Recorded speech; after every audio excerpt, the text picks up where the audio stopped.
Hey, good evening, everybody. I know you're all ready for the live Friedman Adventures show tonight. We are pre-recorded for tonight because I've got something really important I've got to do tonight.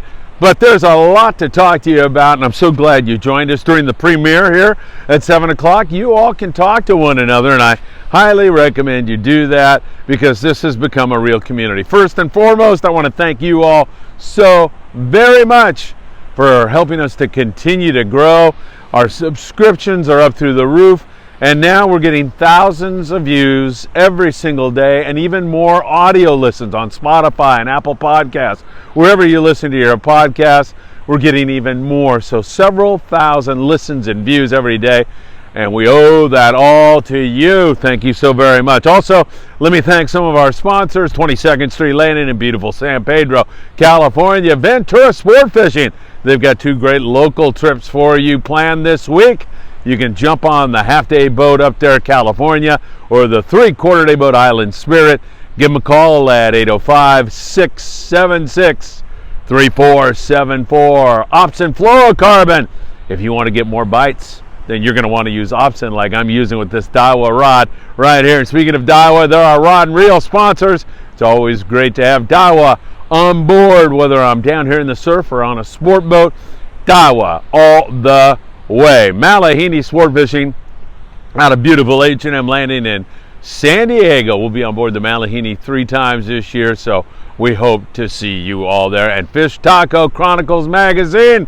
It's normally sitting on the desk, Sean. I couldn't bring a copy down here to the beach with me, but hopefully you'll be able to take a look at that really, really soon. All right, things are changing. There's no doubt about it. The Pursuit, the three-quarter-day extended trip that goes to Catalina out of 22nd Street Landing with a beautiful yellowtail and limits of bonita the other day, a sure sign that spring is in the air. And while you can see behind me and I can't, there have been pelicans pounding the surf here this morning, and that's something we don't see really in the wintertime too often. It's a springtime thing. We're just coming off the heels of a grunion run, so that is really starting to come together.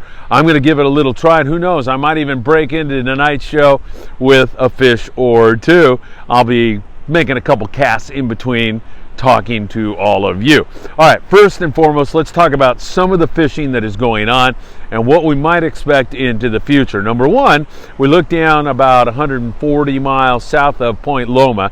That's south of San Diego. So it takes us down the Baja coast and it camps us off Punta Colonet, San Quintin area down there around San Martin Island. Outside of there, we are seeing quite a bit of bluefin tuna down there in that neck of the woods, and that is just another great sign for bluefin in the coming year. Of course, the Mexican seiners have reached their quota, so there will not be any of that seiner pressure on that fishery, and that just means it's probably going to be another awesome year for bluefin tuna.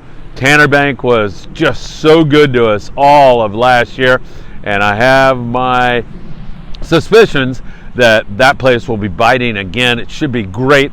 As soon as we get a little bit more water temperature and some of this wind lays down, it should get to biting really, really well. So that bluefin is definitely in the picture. There's some yellowtail being seen at the Coronado Islands right now. Not a lot, but we're right on the verge of that starting to kick into gear. That San Diego sport boat fleet will be all over it. The San Diego Dimension 1 boat, the Grande, the Liberty, the Malahini. All of those guys will be fishing that very, very soon. And we have 3 trips. I'll go over those with you in just a moment on the Malahini this year.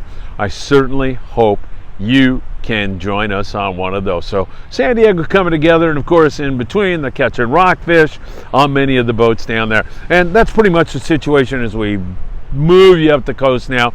They're out of Dana Wharf and move you up to Newport and then up to Long Beach and San Pedro and up into the Channel Islands. Rock fishing has been really excellent. It's been really, really good this year, and I think that is going to continue. Of course, the season just opened up in March, and it was a great open to the season. So keep your fingers crossed that that keeps on keeping on. Nothing better than a fresh fish taco out of the sea. And whether we're going to get a surface bite anytime soon, you know, that Pursuit yellowtail, That's a good sign. It came right off the heels of gale force winds here in Southern California. It was nasty. And normally it takes the ocean's environment a day or two to recuperate. You know, the water temperature, subsequent drop in water temp normally puts the kibosh on the bite, but that yellow and limits of bonita, that's such a great sign, and hopefully a sign of more to come. As we have talked to you about this year, the presence of market squid in different areas. Now, a year ago it was up in Monterey, and this year the epicenter was in the Channel Islands. And there's been plenty here along our coast, Huntington Beach and out of Catalina Island. That just suggests that there's going to be a lot of predators on that squid. And now I'm talking about white sea bass, I'm talking about halibut, I'm talking about yellowtail, any number of species move in on that squid. And I think that this is the year that we see a good bite at Catalina Island. No doubt that up there in the Channel Islands for Ventura Sport Fishing, the Endeavor, and those guys, they should be all over that sea bass again this year. It's probably going to be another banner year out there, but it's been a while since we've had a consistent bite at Catalina. We've already had some early signal out there. There's been some fish taken, and that's a great sign. So the combination of the squid, some early signal here so far this year, it really looks like we could have an outstanding year on white sea bass. And of course, everything else that follows that squid, like the yellowtail, like the halibut, fingers crossed for a really great year. If you watch Mike Morrison on our podcast last week, Mike mentioned that the kelp is really starting to grow back, and that looks pretty darn good. And of course, what uses that kelp as a place for hiding and also bait accumulates there and fish feed in there is going to be sea bass, calico bass, and a lot of other types of fish. So this is all starting to play into this La Nina situation. La Nina means cooler water. And are we in a La Nina? Well, presently we are, but then we come to that fork in the road every April, May, and that's where things either continue cold or they warm up. Last year, when we made our brilliant albacore prediction, it was a La Nina, then we got to that fork in the road, things warmed up, and albacore don't like really warm water. They like the cooler water. So we're just going to have to hang on and wait and see on that. But if it stays cool, we're back to a normal Southern California year. It's been a while since we've had one of those. When we get to those normal years, that's when you'll start to see perhaps a little bit more barracuda. You'll see anchovy all over the place. We've had anchovy here in the surf behind me, pelicans hitting the water the other day in that really nasty weather. I came down here and the pelicans were feeding like in this 2 feet of water. I mean, they were right on the beach, and I finally spied one of them with an anchovy. So they were feeding on anchovy, and that certainly was great to see. Could we indeed catch some more sand bass this year? I mean, like migratory sand bass like we used to see? Well, I'm not sure it'll go back to like the old days, but maybe get a little better, maybe a more consistent barracuda bite instead of a flash of barracuda up and down the coast for a few days and then they're gone. Let's hope that maybe that anchovy could hold those fish in here for a little bit longer. All right, one thing that I'm going to continue to talk to you about, and that is fuel charges, fuel surcharges are going to be a reality. There's no avoiding it at this point in time with current events. Inflation, the war in Ukraine, gas prices, diesel prices are soaring right now. And I'm just trying to prepare you for the fact that that's going to be inevitable. You are going to get a fuel surcharge on many trips this year. And I'll just remind you, this is not the guys on the sport boats gouging you. This is the guys on the sport boats trying to survive. And the only thing they're going to add to the cost is the surcharge on fuel, because all of their prices were done with fuel prices as they were a few weeks ago. And now it's becoming more and more volatile as we move along. Who knows where this is going to end up, but it doesn't look good the way things are going. They're talking about a barrel of crude getting up to $200, and if that happens, you're going to see diesel prices up over $5 and maybe even more. And the guys have to survive. So I'm just trying to prepare you for that right now. All right, let me talk to you about our charters. I'll send you the list if you want it. Let me give you the phone number. Just send me a text, 657-227-6459. Send me a text, I'll send you the list. Or you can go to Friedman Adventures on Facebook, and if you scroll down, you'll find our charters and the list there. So we have several trips. The one trip Well, no, I don't want to say that. I am very high on this first trip, though. That first trip on June the 15th, man, I'm thinking on the Amigo, it's a 2-day trip. It's limited to only 14 people. I'm there, but I'm there to make sure you're having a great time and to record memories for you in a video, as well as by taking your photograph when you catch your prize sea bass. I'm thinking that's going to be a really, really great trip. The moon phase is good. I like the time of the year. The limit goes on that day from 1 to 3 white sea bass per rod. I like that very, very much.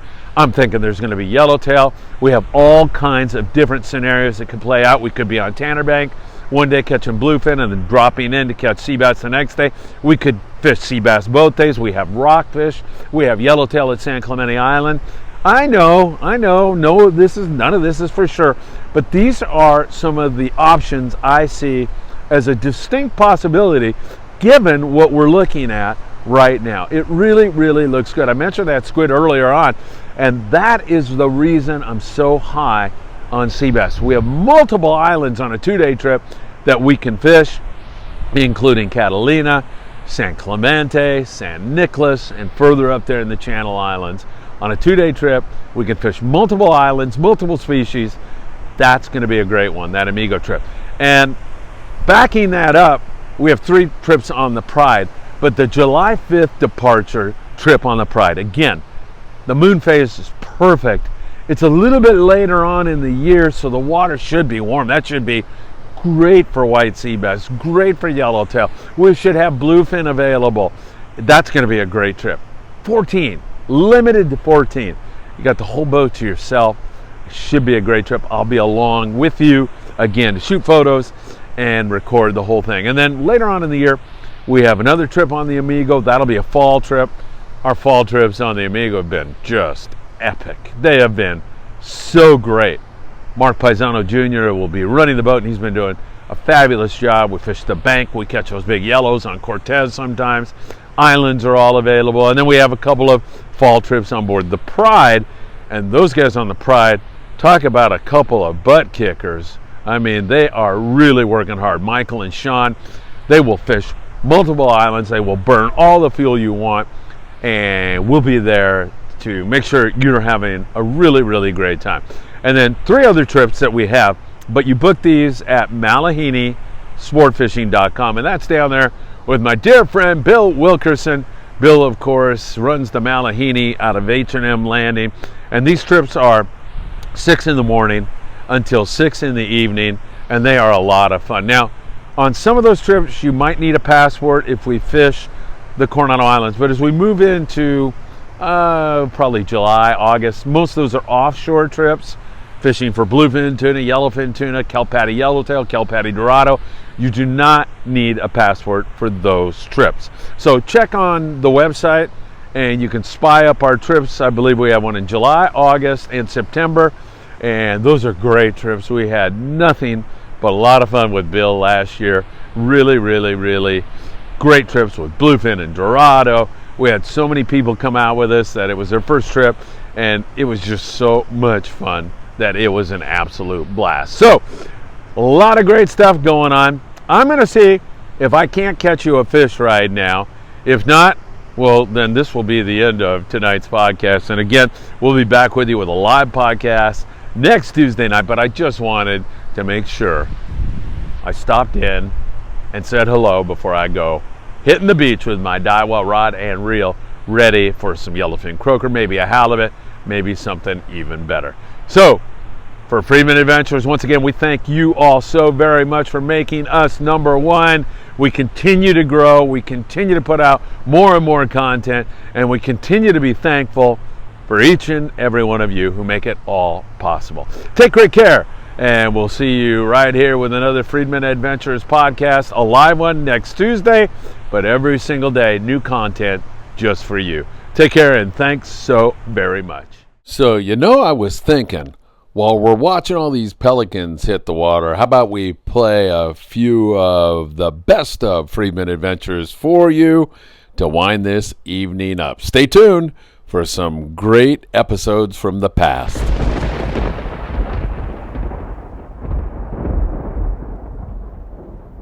And I had an incident at, a while back that I fell over and the boat kept going. What the hell? Yeah. When was this? That was 2 years ago, I think. Yeah. What happened? We were out on Tanner? No, we were out coming back from sword fishing in December, and it was nighttime. And oh shit! Yeah, we're on a pardon my language. Yeah, we're on a 13-foot Boston whaler and coming in from sword fishing at night, and it was a big swell, and we were going, and so a 13-foot. The guy that was with you didn't see you go over? Oh, he fell over too. We both did. Yeah. So yeah, it was. And the boat had an automatic shut off, or no? Did it keep going? That's the thing. You know how we are. We're us fishermen. We get kind of cocky. Yeah. And we're like, we know the ocean. And right. You know me, I've been doing it since I was born. Yeah, right. You know, from my dad. And I remember. Yeah. So, your dad is Sean Morgan, who's run sport boats for years. Yeah, exactly. So where is he, that bum? He's at home now. I know. I'm tired. Yeah, exactly. He just got off a Marlin tournament. What a wimp. Exactly. Yeah. So but go ahead. Yeah, it was December coming around nighttime, and we're coming in to Newport, and we're about, I'd say, 8 miles or so, and the steering cable snapped, and my buddy flew over first. The boat did a 90 instantly, like that. And when it flipped like that, like it turned on us. It dug in. He flew over once, and when I was flying over, all I remember is me grabbing the throttles and pulled back as much as I can. And it was doing about 2 to 3 knots.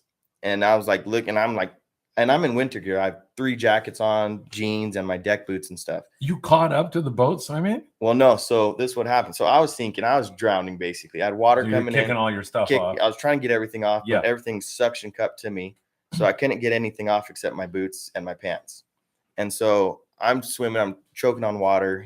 I look back at him. He's choking on water, but he does the thing with his jacket and makes a life jacket kind of. And I'm trying to rip mine off. And I'm like, I can't do it. So whatever. So I'm looking at the boat. Were you like resigned to? Oh no, I was. You're not giving up. No, I'm not giving up. I was thinking. Yeah. What was running through my mind was like, okay, I'm making sure he's not knocked out by hitting the water wrong. Yeah. And making sure with all of our stuff, we got to make sure we're both, calm. But that's not you. When you're in that situation, I wasn't calm. I was screaming, cussing, all kinds of stuff. That would be me. Yeah, I didn't know, exactly. I didn't know what was really going on, and so I see the boat. It was like 1.5 miles or so, slowly turning around. And I'm like, okay, look. I'm like, you need to swim that way. Wait, the boat went 1.5 miles? Yeah. Your boat with nobody in it? Nobody in it because it's going so slow. It's barely turning. Did you have a life jacket? Oh, no. We don't have nothing. It's just like this. Just all our winter gear on, our fishing gear on. And slowly coming, I'm looking at it. I tell my buddy, I says, you need to swim that way. I'm going to swim this way. And we're going. I'm like, you need to grab that boat and you need to kick as hard as you can. I'm like, I'll do the same thing. But so I'm like, the boat turns around, literally comes back at coming you. right back at us. Talk about like, yeah, somebody's watching over for us. I guess. Yeah. You'd have been dead if that didn't happen. 100%. You have the water was 50-something degrees. Yeah, right. December. Exactly. Right. And it was cold. The wind was blowing at nighttime. And me, I'm a big guy. My buddy's a big guy. We can't swim no 10 miles, 6 miles or whatever. Right. Even if 5 miles. You can't. No. It's just, with the currents and stuff. Right. And so he caught it, but he was too weak to pull himself up. So I says, okay, you need to stretch out as far as you can and pick me. Because now the boat's doing a different angle. So I'm digging water. I'm swallowing water. I'm coughing and stuff. Oh, my. Yeah. It's just straight a mess going on. And he finally reaches out. He grabs me. I grab him. And I pull myself up. And I'm shaking.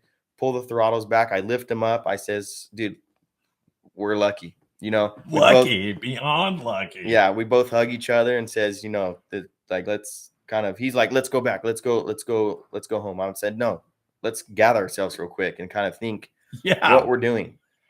His radio doesn't work. Start praying or something. His VHF doesn't work. Nothing works. And I'm like, I'm on a boat with no VHF, no nothing. This is number 1 rule. Go out with your supplies. Second thing, get clipped in. I mean, I know it's kind of weird. But you got to get clipped in. It's just, that's, I've learned it. I did that, now I can tell you like, hey, it looks, lame, but it helps. Do you clip in now I clip in every time. I'll bet you do. Every time. Even if I'm running the little skiff that I have on the big yacht, I could be going around the harbor. I still clip in. I don't blame you. Because after that? Yeah.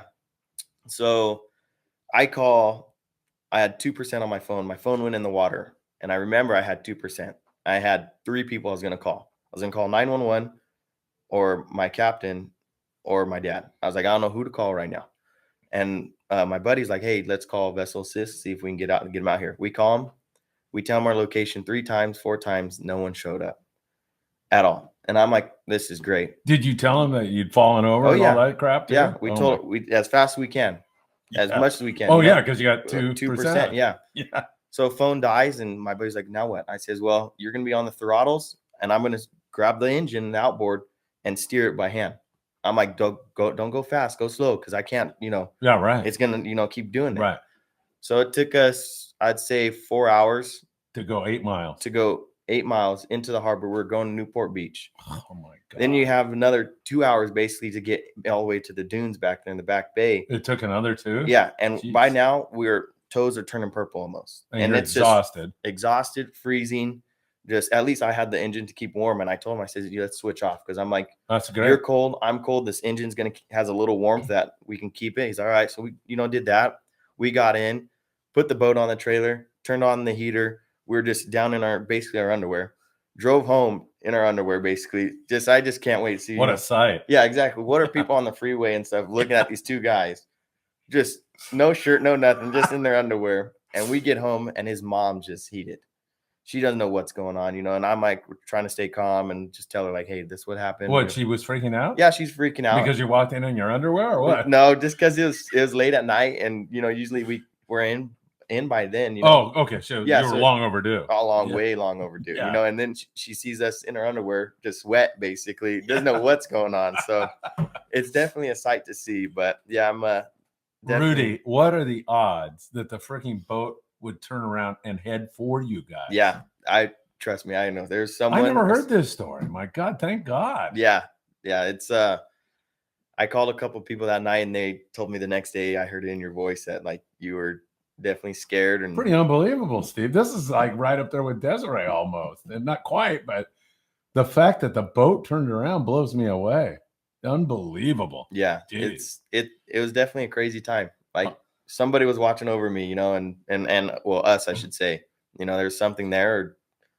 And this is a silly question, but I'm going to ask it. Yeah. Anyway. Were you religious before that time, and did you become religious after, or not? No, I'm still kind of on the end of it. Not really. It's just, it's just luck. Yeah. Okay. But I mean, I don't have, like, I've never seen anything really like, speak out to me yet. Yeah. But that definitely opened my eyes more to look into it. Yeah. And I'm still young where like, still don't know where to lean. You're a little open. Exactly. Yeah. Probably agnostic. You're not sure, right? Yeah. So that's where I'm at on that. But I'm definitely grateful to be here. Yeah, no kidding. I mean, I used all my 9 lives on the ocean already, for sure.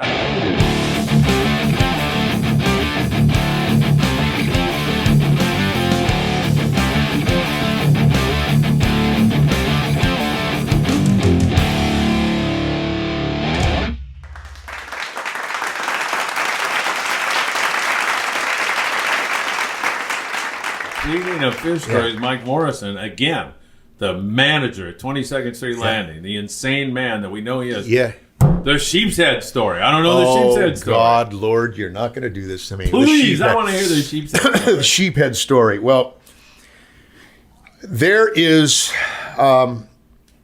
this goes back some time. There is a biological explanation of the sheephead. And for all of you at home that don't know, sheephead are all born female. Correct. Okay.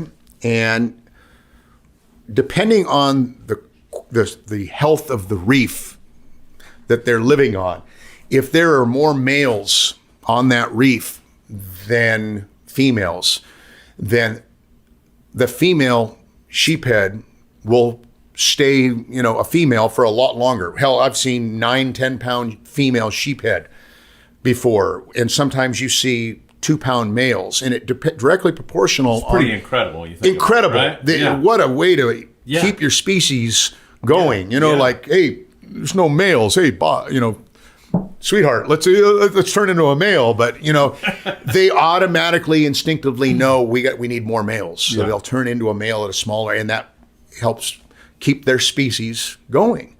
And that's the biological explanation. There is also Uh-oh. Here we're going to get into trouble now. A religious thing. See, when God made the sheephead, he made them all girls. And when he decided that you became smart enough, he turned you into a male. Oh, no. I just offended some women there. Oh boy! So yeah, that's the sheep's head story? No. That's just the beginning. So after he's turned you into a male, now you got nothing but drinking buddies to go around and have sex with young females. He was thinking when he made the sheephead. That's the religious one. But there was a guy, a buddy of mine over at Catalina Island, and he was part of the Chumash Indians, and the Chumash Indians. This guy, yeah, he's like third, fourth generation. Okay. Catalina used to be right. inhabited with Chumash 9,000 Indians. years ago they had. Yeah. When pterodactyls used to fly around there. Yeah. So at any rate, he invited me to a Chumash Indian ceremony over there, and I mean it was one of the coolest things ever. And I got a chance to learn the sheephead call, and the sheephead call has been passed down from generation to generation for hundreds of years. You're BSing me now. No, really. These people know how to call sheephead from the cliffside, and it enabled the gather. There was hunters and gatherers, and the hunters would go in and gather these sheephead by doing the sheephead call. And again, it took hundreds of years not only to learn this and be, fortunate enough, isn't it? to learn this, but you're killing me right now. Trying to keep calm here.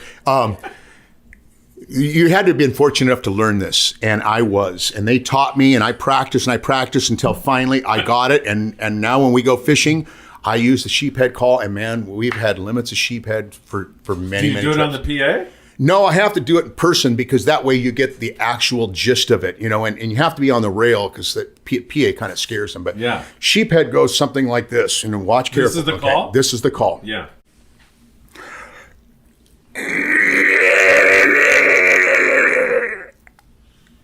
That's the sheephead call. Bullshit. You want to edit that out because that is something mentally you will never forget for as long as you live. Yeah, no kidding. Did we get that on? Okay, good. Yes, I hope you can zoom in on that. I'm sorry. I've ruined Do you do that on every trip? No, only on the ones that were requested. And if I go on the Freedom, I'm requesting the sheep's head. Oh, my Lord. That hurt my lips now. and for the most part, that's probably going to get, I'm going to get shelled like a pistachio from some Indian sheephead call. Right here. And on Friedman Adventures. It worked for it. many, many years. That is really incredible, man. So, at any rate, can we get on to another subject there? Yes.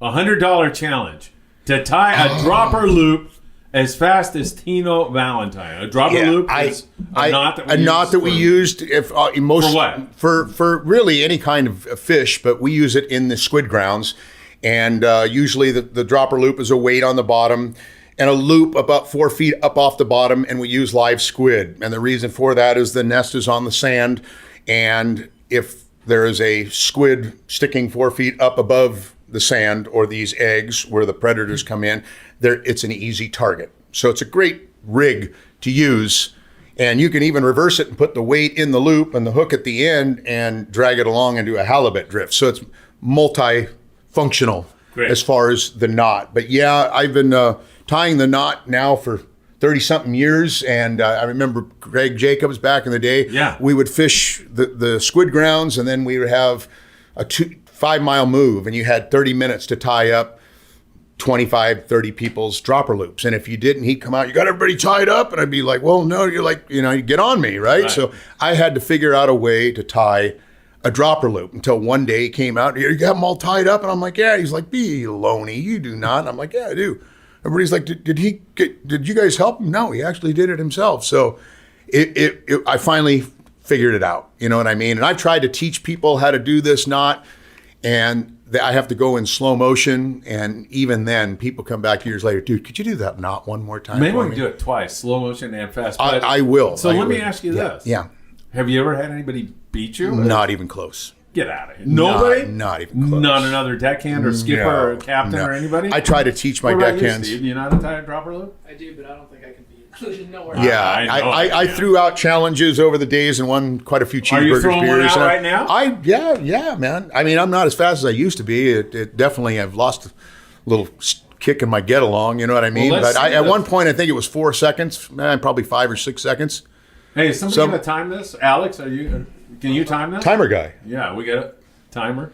Yeah. Anyways, we have a rod right here that we brought in because. Here, I get it.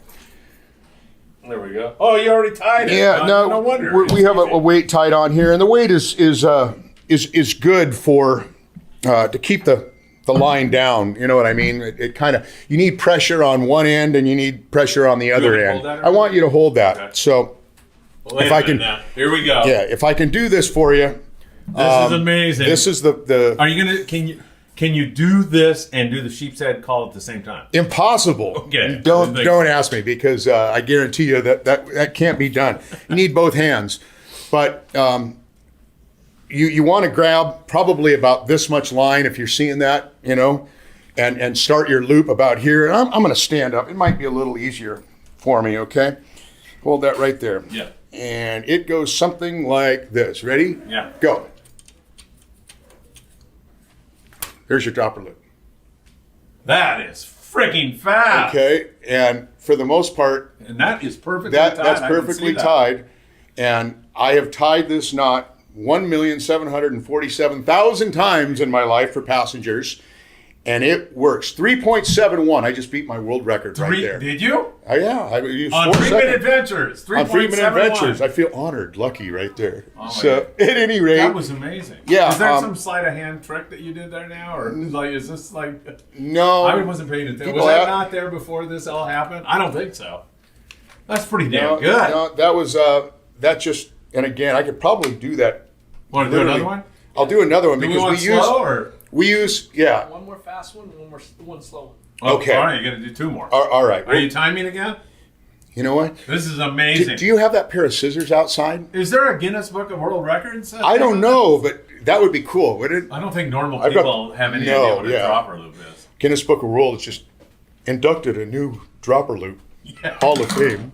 All right. At any rate, let me cut this because, again, it really assists in, I guess, the counterbalance or just pressure, having a weight on the bottom. We have news media here now. You may have to do that sheep's head call again. Did No, we get that? no, sorry. yeah, I think you're gonna- You don't want to see that. Trust me. I think okay? they would love that actually. Oh boy, this is the hardest part about getting old is seeing fishing lines, especially when you're fishing Corbina. You It's don't 2 have and to tell 4 me. pound. Oh my I'm lord, 90 years old now. might as well be using spider web.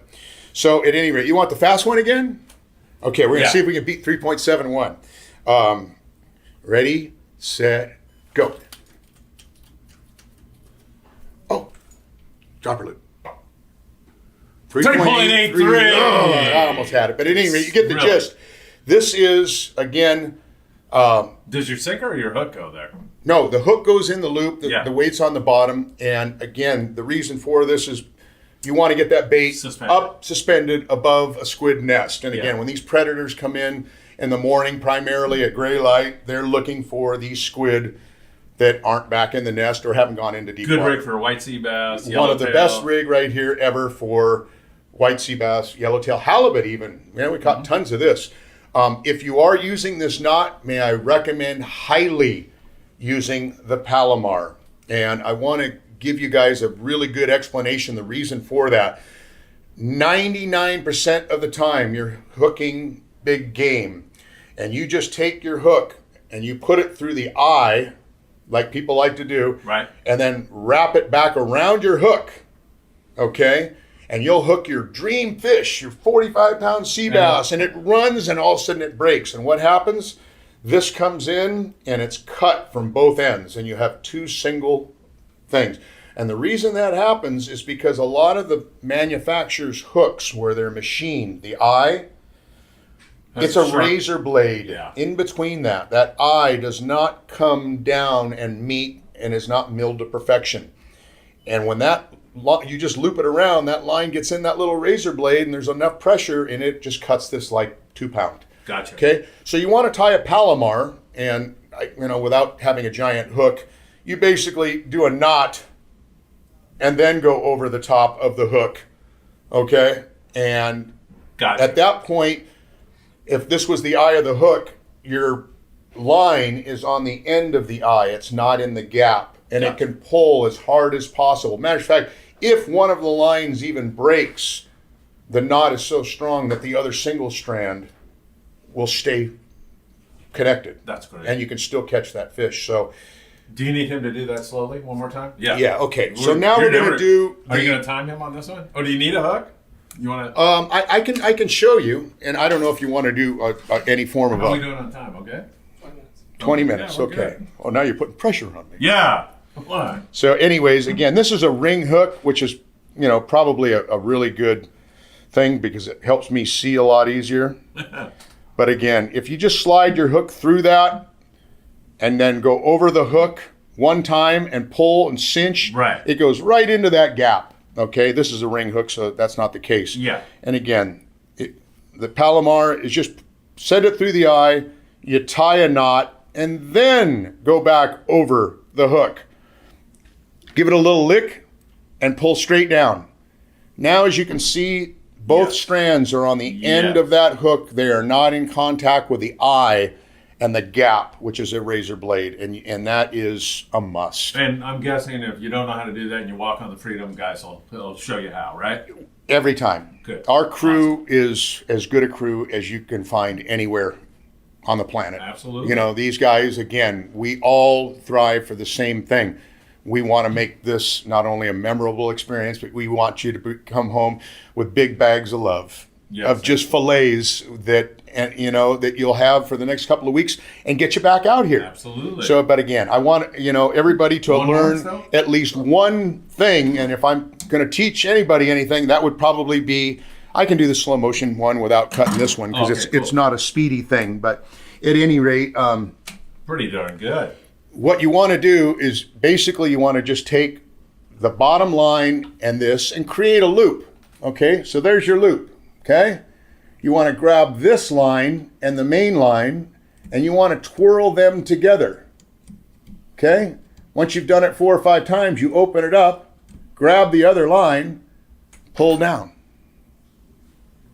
Okay, Beautiful. I can't do that any slower than that, and with word by word, blow by blow description. Damn, that is awesome. So that's the 4-second dropper loop, which 3.71. Still taking challenges, by the way. Beers, cheeseburgers, $100 bills. We're in. I'm looking for it.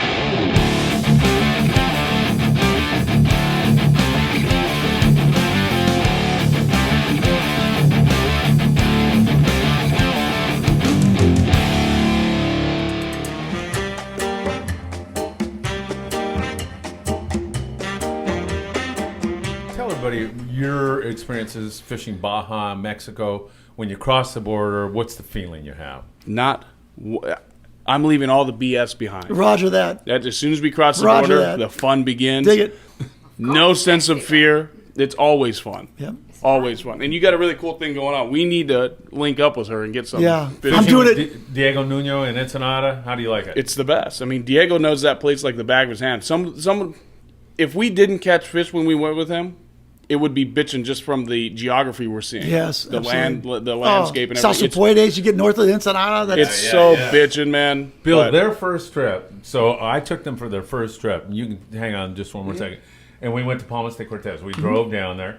And we had like 9 people in the car, didn't we? yeah. We had a whole. We were in a Great big trip. Suburban. No, Great no, trip. I'm fine. I'm fine. We had a whole. Great trip. Yeah, it Oh, was yeah. great. Try the Why Baja people there. likes to fishing more in Mexico than here? Why? It's Stop the it. fishing's Whole so much experience. better. It's an experience. It's an adventure. Yes. It's always something fun. Yep. Funny happens. I don't know if it's us.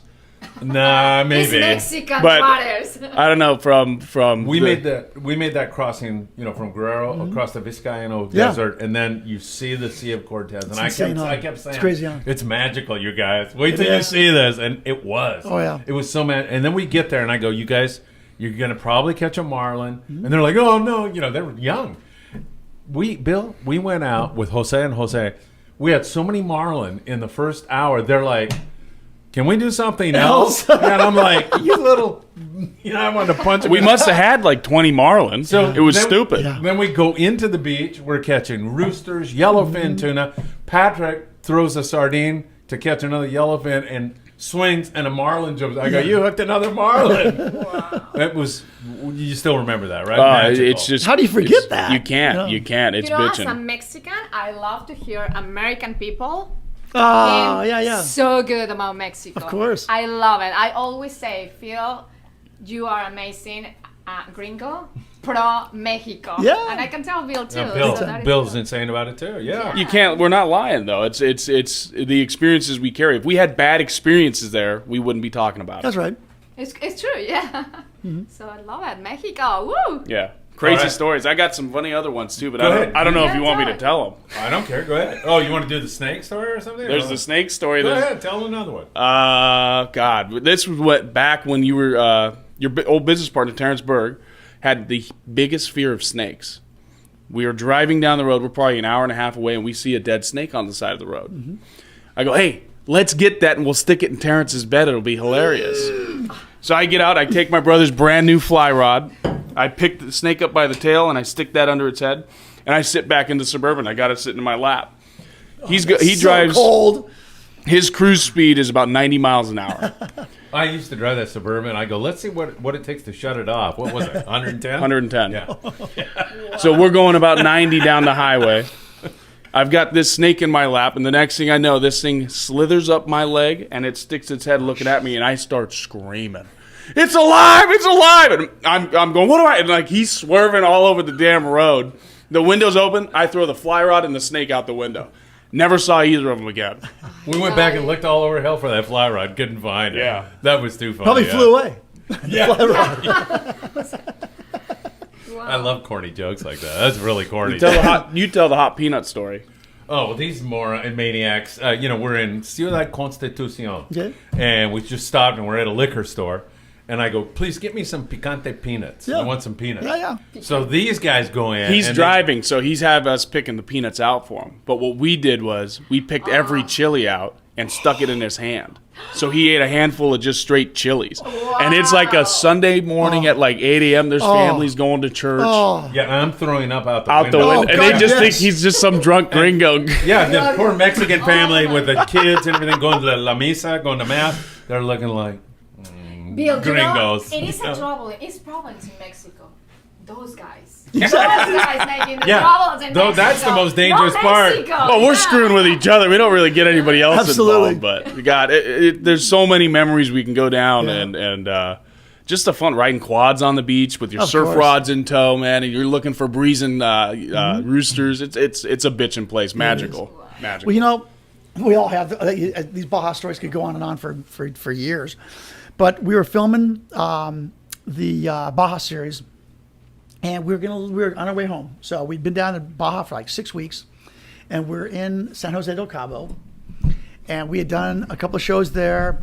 And the one captain wanted to put his kid in the show. So I said, tell you what, why don't we have him carrying our gear down to the boat? We'll get him in the show, him handing us our gear, right? This 9-year-old, 10-year-old Mexican kid, really cute little guy, just like, and totally into it.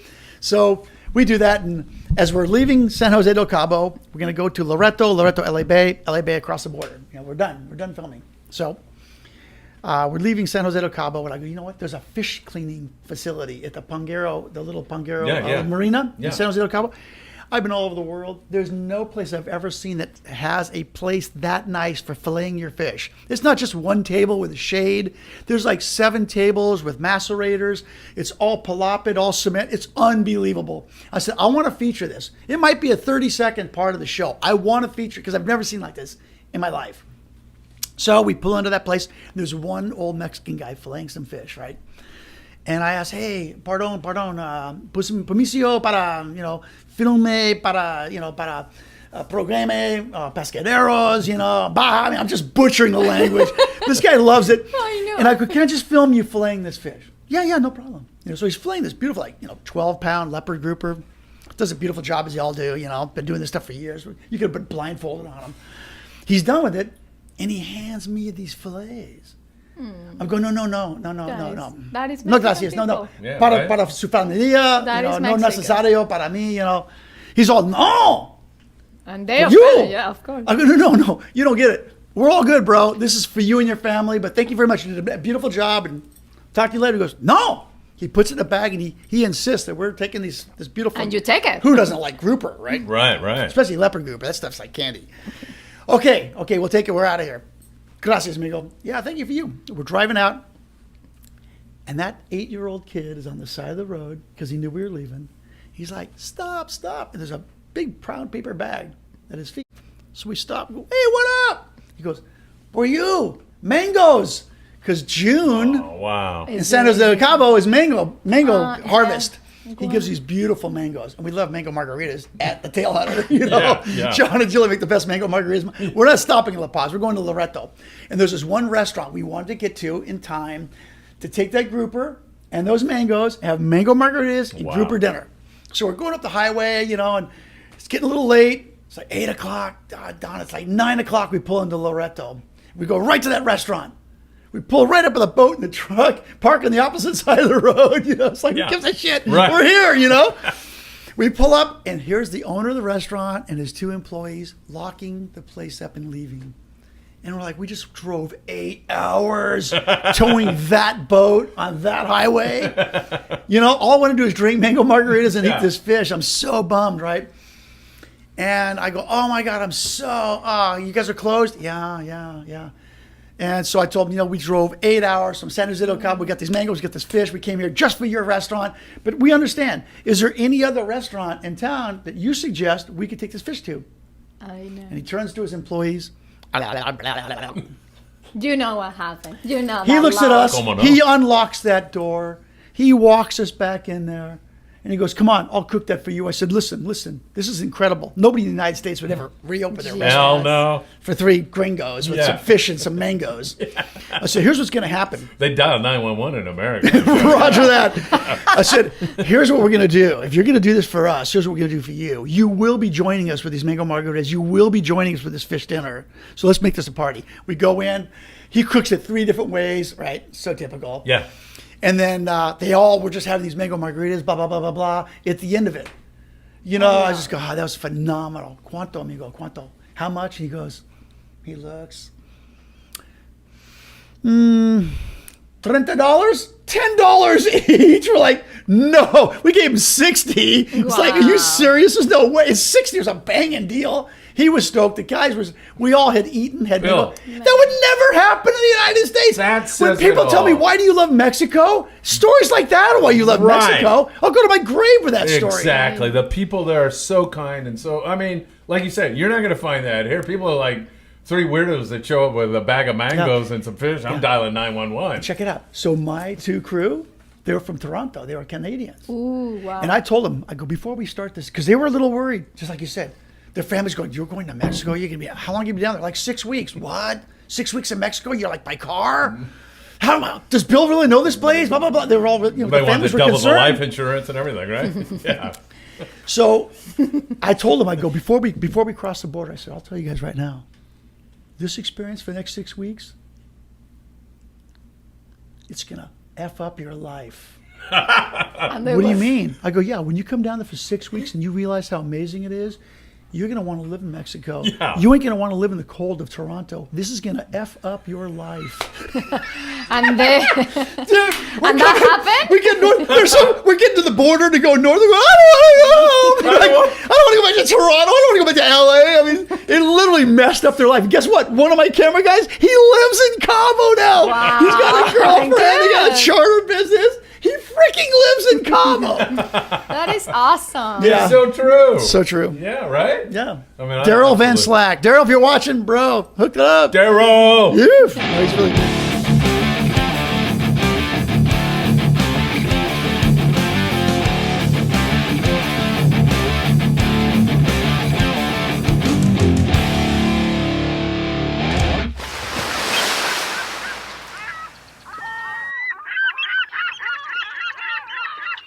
World Fishing Network, right? WFN. They Yeah. wanted to do a series with me about Baja.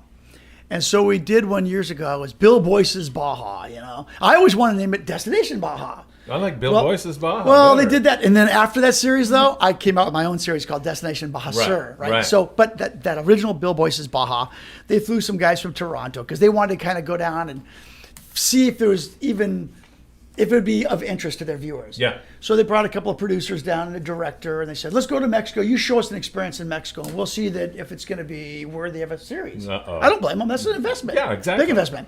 Yeah. So we came down and we went to San Quintin, right? And we fished with Julio Meza. Mm-hmm. Yeah. Julio's a great guy, right? Highly connected in the not only the political spectrum, but with pesca and all the other stuff. Right, right. Big strawberry farmer. He's got, a phenomenal boat and very, very, very well versed in fishing circles in Mexico.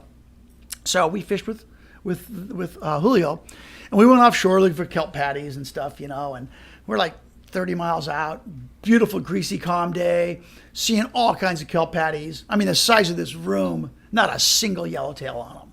And we're like, God, this is crazy. We should be just whacking yellowtail. Yeah, where'd they all And go? we're not there to film a show. We're just there to see what the attributes of a show could be, Yes, right? yes. And the guys I'm with, they're not real fishermen. They're got, some wonkies from Toronto that, just want to go down and have a vacation to Mexico. Yeah. But we see, way off in the distance, right? We see some killer whales. We can see the fins and a lot Yeah. of splashing. Yeah. And at first, being a biologist, 12 years of my life on tuna boats, seeing all kinds of marine mammals and Yeah, yeah. mating and feeding. At first I saw it, I go, you know what? This might be a large pod of killer whales mating. And they're like, no way, seriously? Well, the fishing's so slow. It's like, yeah, let's run over there, see what's going on. As we're running for it, now I see a 50-foot spout of a whale come up, which is obviously a blue whale. Yeah. And I went, hey, you guys, just to prepare you mentally, we're not going to see whales mating. What we're probably going to see is whales trying to kill a blue whale. And they're like, are you serious? I go, I'm just saying, putting this puzzle piece that we're looking at on our bow right now, wow. that's what we could be coming into. Yeah. Holy crap. We show up. Here's about an 80-foot blue whale just laying there. Because that was its defense mechanism at that point. It can't outrun those killer whales. No. They'll run you till you're tired. And there was a pack of them? Probably 30. Oh, big males, big females. They were teaching the juveniles, right, how to hunt. Yeah. And it was really interesting because that whale was not moving, not expending any energy at all, keeping its mouth closed because they want to get to the baleen, right? They can eat the baleen really easy, right? And they're chewing. So some of them are trying to chew the tail off. A whale with no propeller, it's screwed. And they've already nailed, it was about 5 feet wide, about 3 feet down. They'd already chewed the meat off the peduncle, right? The area right before it gets to the tail. Peduncle. I'm learning Yeah. new words here now. Well, Thank it's a you. fishery term. The caudal peduncle is a part of the fish right before the tail, Yeah. right? It's the trunk right before it gets Yeah. the tail. So they'd already chewed on that, right? Trying to take that propeller off. And the big How females, we know, amazing. it was nuts. We were there for an hour. 100-foot visibility. Not one of us had a GoPro. No, I wouldn't jump in on that. But if we had a GoPro underwater, we'd have got the sickest footage. Oh, but God. we weren't there to film a show, so we just literally sat there. I was getting a lot of photography and Did stuff. you Yeah, film? yeah. Did you film that? Yes, of course. It was nuts. But it was What really year was this, by the way? Oh God, probably 7 years ago. Okay. Yeah, but Go ahead. but the amazing thing was all the big females were trying to teach the juveniles to get to that mouth.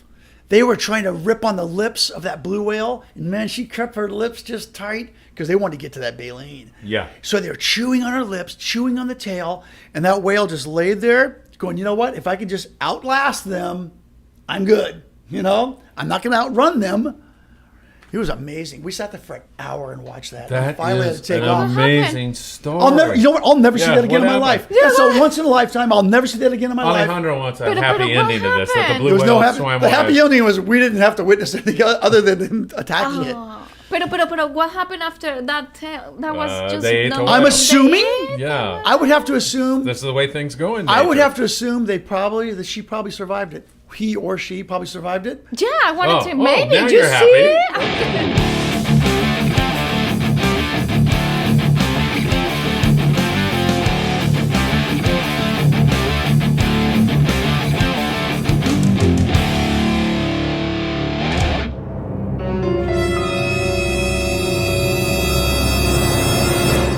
Philip, come here. He's got a killer whale. Philip, story. tell us about it. I'm going to shoot him in here. Yeah, man. Where are you going? Either way. Here, I'm gonna go over here. All right. Oh, okay. Did you? Oops. Oh, my goodness. Well, now you got a cut from this. Oh, you're going over here with near on the Yeah. Oh, Okay. okay with that? So I'm glad I didn't hear that story before my story because I would have crapped my pants. But we were at Palmas de Cortez. Yes. Can you see him? Okay, yeah. We were at Palmas de Cortez, and we were snorkeling, and Brian Shaw was on this trip with us. He was taking him back to the airport. Brian Shaw played for the Lakers. Yeah. Oh my God, are you serious? Yeah. Shaw was awesome. First time to Oh, what a yeah. blast taking So- him down there for that experience. He was taking him back to the airport, and we went out with Jose and Jose on a fishing boat to go collect clams, lobsters, oysters for a big fish fry that night. Right on, perfect. I must have been 14, 15 at the time. My brother was 12. And we're snorkeling. Jose's in the water with Patrick about 200 yards away from me off the stern of the boat. I'm 100 yards away from the stern of the boat. The captain of the boat's named Jose and the deckhand. Got Jose. it. Yes, Jose. Jose and Jose. Not the cantante. So, Not Jose Hoseby? no. So, we're in the water, and Jose is the captain. He stayed on the boat. He's a bigger gentleman. Didn't get too excited when we were fishing, so he was kind of laid back up there. Well, I come back up to the surface, and he's standing and jumping on the back of the boat, yelling, "Tiburon, tiburon," Tiburon. waving Well, his oh my God, hands. Shark. And I'm going, "Oh shit, shark!" Yeah. And I'm going, "Do I make You a understand tiburon? yeah? Do I make a break for the boat or swim to the beach?" And I was too far from the beach, so I started going to the boat. Next thing I know, there's a big black fin that just comes up right between me and the boat like this. I go, Between you and the boat. I'm done. I'm Yeah. screwed. I just start swimming. There's a wake coming off me. How fast do those boats go that you sell? Oh, that boat will top out about 38. There was a bigger wake coming off me swimming with fins. And I'm just Insane. jamming to this boat. And I just get the nuts to just look into the water. And I look down to the water and I go, oh, it's not a shark. It's a mother killer whale and its baby. Oh. And it's this dinner plate eye looking right at me. And I'm like, oh, shit. Yeah. Get to the boat. I throw all the clams and everything. I held on to Yeah, everything good because I for was you, so bro. scared. That was a nice rally. I didn't know what to do. I held onto it and I threw it all into the boat. And I was out of the water in 2 seconds. Oh, yeah. My brother froze in fear and had the deckhand swim him to the beach. He couldn't. Yeah, he but just. I remember you specifically saying, "I'm going to watch my brother get eaten." That was Patrick. Oh, you thought you were Because going to I was So the you- closest. Oh, I was the closest, and that's why he froze. Because I'm watching my brother get eaten right now. But I mean, to this day, and you know this, not one attack on a person in the wild. It's all been in captivity. Exactly. And Yeah, the other true. thing. killer Yeah. whales don't Killer attack whales? people in the wild. No, Yeah. they're too intelligent. The other thing that's Yeah. really cool about a killer whale is there's 3 animals on this planet that can look into a mirror and it recognizes itself. Monkeys, or chimpanzees, killer whales, humans. That's how smart they are. They're incredibly intelligent. And they have different packs all over. I'm going True. off. I'm talking to you because I love the marine biology behind everything. yeah. But they're packs. They have Yep. different tendencies, different hunting strategies Big time. all over Depending the on world. where they are.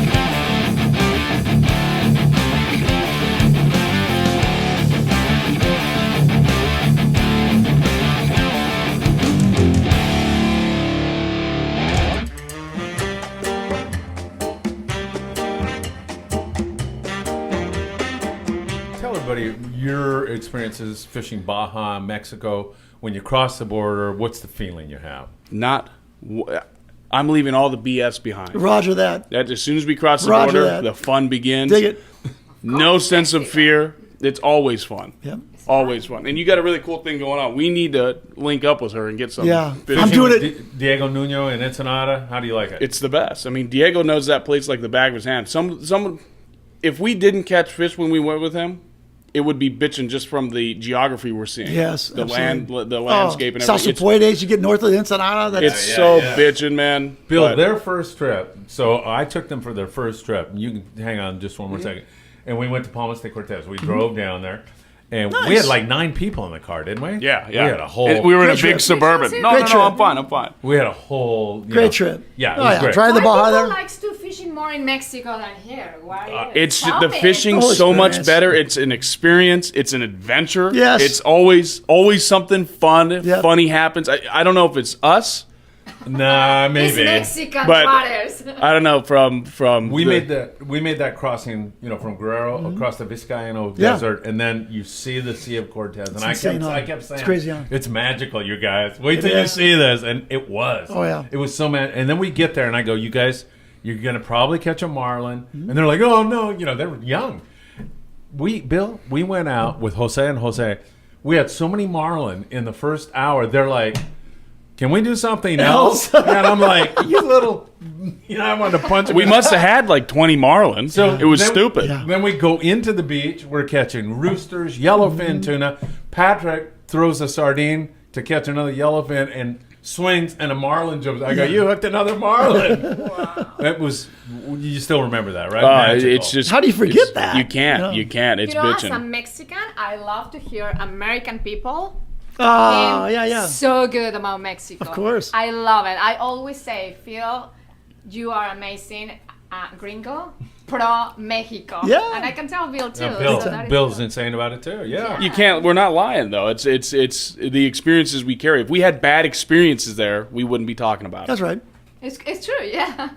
So I love it. Mexico, woo! Yeah. Crazy right. stories. I got some funny other ones too, but Go ahead. I don't know if Yeah, you want me tell to it. tell them. I don't care. Go ahead. Oh, you want to do the snake story or something? There's the snake story. Go ahead. Tell another one. God, this was what back when you were your old business partner Terrence Berg had the biggest fear of snakes.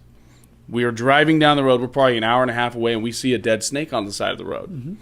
I go, hey, let's get that, and we'll stick it in Terrence's bed. It'll be hilarious. So I get out. I take my brother's brand new fly rod. I pick the snake up by the tail, and I stick that under its head, and I sit back in the Suburban. I got it sitting in my lap. He drives. Cold. His cruise speed is about 90 miles an hour. I used to drive that Suburban. I go, let's see what it takes to shut it off. What was it, 110? 110. Yeah. So we're going about 90 down the highway. I've got this snake in my lap, and the next thing I know, this thing slithers up my leg, and it sticks its head looking at me, and I start screaming, "It's alive! It's alive!" And I'm going, what do I? And like he's swerving all over the damn road. The window's open. I throw the fly rod and the snake out the window. Never saw either of them again. We went back and looked all over hell for that fly rod. Couldn't find it. Yeah. That was too funny. Probably flew away. I love corny jokes like that. That's really corny. You tell the hot peanut story. Oh, well, these maniacs. We're in Ciudad Constitucion. Okay. And we just stopped and we're at a liquor store. And I go, please get me some picante peanuts. Yeah. I want some peanuts. Yeah. So these guys go in. He's and driving, so he's have us picking the peanuts out for him. But what we did was we picked every chili out and stuck it in his hand. So he ate a handful of just straight chilies. Wow. And it's like a Sunday morning at like 8 a.m. There's families going to church. Yeah, and I'm throwing up out the window. And they just think he's just some drunk gringo. Yeah, the poor Mexican family with the kids and everything going to la misa, going to mass. They're looking like Bill, gringos. It is a trouble. It's problems in Mexico.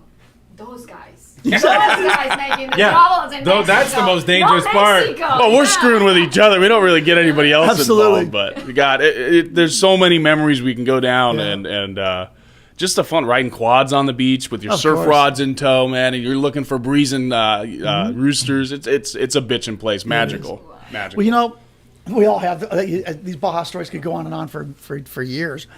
But we were filming the Baja series, and we were on our way home. So we'd been down in Baja for like 6 weeks, and we're in San Jose del Cabo, and we had done a couple of shows there. And the one captain wanted to put his kid in the show. So I said, tell you what, why don't we have him carrying our gear down to the boat? We'll get him in the show, him handing us our gear, right? This 9-year-old, 10-year-old Mexican kid, really cute little guy, just like, and totally into it.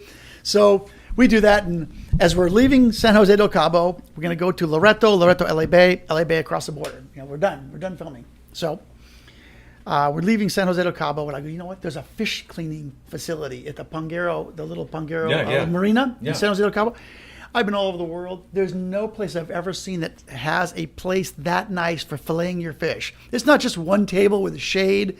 There's like 7 tables with macerators. It's all palapid, all cement. It's unbelievable. I said, I want to feature this. It might be a 30-second part of the show. I want to feature it because I've never seen like this in my life. So we pull into that place. There's one old Mexican guy filleting some fish, right? And I asked, hey, pardon, permiso para, filme, para programe, pescaderos, Baja. I mean, I'm just butchering the language. This guy loves it. I know. And I go, can I just film you filleting this fish? Yeah, no problem. So he's filleting this beautiful, 12-pound leopard grouper, does a beautiful job as y'all do. Been doing this stuff for years. You could have been blindfolded on him. He's done with it, and he hands me these fillets. I'm going, no. That is No, Mexican gracias. No. people. Yeah, para, right. para su familia. That is no Mexican. necesario para mí. He's all, no. And they are You. friendly, yeah, of course. I go, no. You don't get it. We're all good, bro. This is for you and your family, but thank you very much. You did a beautiful job, and talk to you later. He goes, no. He puts it in a bag, and he insists that we're taking this beautiful. And you take it. Who doesn't like grouper, right? Right. Especially leopard grouper. That stuff's like candy. Okay, we'll take it. We're out of here. Gracias, amigo. Yeah, thank you for you. We're driving out, and that 8-year-old kid is on the side of the road because he knew we were leaving. He's like, stop. And there's a big brown paper bag at his feet. So we stop. We go, hey, what up? He goes, for you, mangoes. Because June Oh, wow. in San Jose del Cabo is mango harvest. yeah. He gives these beautiful mangoes. And we love mango margaritas at the Tail Hunter. You know, Yeah. John and Julie make the best mango margaritas. We're not stopping in La Paz. We're going to Loreto. And there's this one restaurant we wanted to get to in time to take that grouper and those mangoes and have mango margaritas and Wow. grouper dinner. So we're going up the highway, and it's getting a little late. It's like 8 o'clock. Don, it's like 9 o'clock. We pull into Loreto. We go right to that restaurant. We pull right up with a boat in the truck, park on the opposite side of the road. It's like, Yeah. who gives a shit? Right. We're here, We pull up, and here's the owner of the restaurant and his 2 employees locking the place up and leaving. And we're like, we just drove 8 hours towing that boat on that highway. All I want to do is drink mango margaritas and eat this fish. I'm so bummed, right? And I go, oh my God, you guys are closed? Yeah. And so I told him, we drove 8 hours from San Jose del Cabo. We got these mangoes, we got this fish. We came here just for your restaurant. But we understand. Is there any other restaurant in town that you suggest we could take this fish to? I know. And he turns to his employees. You know what happened. You know He that looks at love. us. Como no. He unlocks that door. He walks us back in there. And he goes, come on, I'll cook that for you. I said, listen, this is incredible. Nobody in the United States would ever reopen their Hell restaurant no. for 3 gringos with some fish and some mangoes. I said, here's what's going to happen. They dial 911 in America. Roger that. I said, here's what we're going to do. If you're going to do this for us, here's what we're going to do for you. You will be joining us with these mango margaritas. You will be joining us with this fish dinner. So let's make this a party. We go in. He cooks it 3 different ways, right? So typical. Yeah. And then they all were just having these mango margaritas, blah, blah, blah, blah, blah. At the end of it, I just go, that was phenomenal. ¿Cuánto, amigo? ¿Cuánto? How much? He looks, $30? $10 each. We're like, no. We gave him 60. It's like, are you serious? There's no way. 60 was a banging deal. He was stoked. The guys we all had eaten, Bill. that would never happen in the United States. That When says people it tell me, all. why do you love Mexico? Stories like that are why you love Right. Mexico. I'll go to my grave with that story. Exactly. The people there are so kind. And so, like you said, you're not going to find that here. People are like 3 weirdos that show up with a bag of mangoes and some fish. I'm dialing 911. Check it out. So my 2 crew, they were from Toronto. They were Canadians. Ooh, wow. And I told them, before we start this, because they were a little worried, just like you said. Their family's going, you're going to Mexico? You're going to be, how long are you be down there? Like 6 weeks. What? 6 weeks in Mexico? You're like, by car? How does Bill really know this place? Blah, blah, blah. They were all, They the want families to were double the concerned. life insurance and everything, right? Yeah.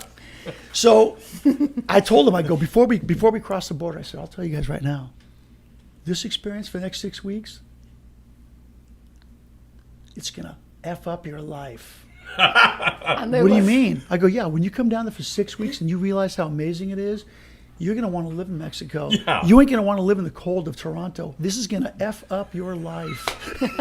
And they, Dude, and that happened? We get north.